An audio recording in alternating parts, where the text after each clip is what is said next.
ને મારવાના કેસમાં આખા વિવાદનો હવે અંત આવ્યો છે। એક બેઠકનું આયોજન કરવામાં આવ્યું અને તેમાં બંને પક્ષ હાજર રહ્યા હતા અને ત્યારબાદ વાતચીત થઈને વિવાદનો અંત આવ્યો છે।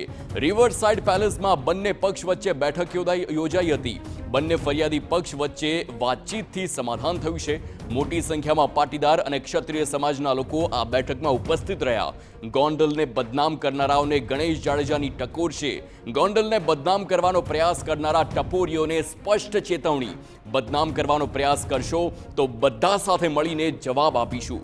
ગોંડલને જે મિર્ઝાપુર ગણે છે તેઓને પણ મારી ટકોર છે। શાંતિ અને સલામતીનું આ પરિણામ છે।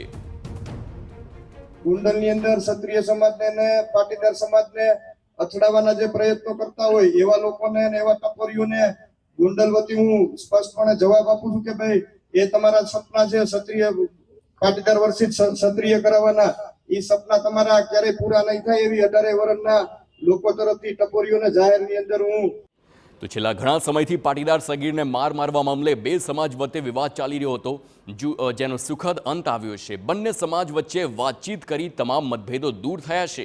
તો પૂર્વ ધારાસભ્ય જયરાજસિંહ જાડેજાએ ગોંડલને બદનામ કરવા મામલે હુંકાર કર્યો કે ગોંડલમાં કોઈ સમાજ વચ્ચે મતભેદ નથી। આજે અહીંયા લગભગ તમામ સમાજના લોકો હાજર છે, જે આક્ષેપ કરનારાઓ માટે યોગ્ય જવાબ છે।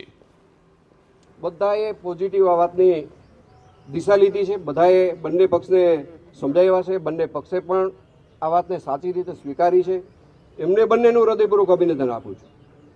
હવે જ્યારે બદનામ કરવાની વાત હોય, આક્ષેપની વાત હોય, ત્યારે તો પાયા વિહોણા ગમે એવા આક્ષેપ થઈ શકે। આ વાતનું મને લાગે છે કે જવાબ દેવો પણ બંને ઉચિત નથી લાગતો।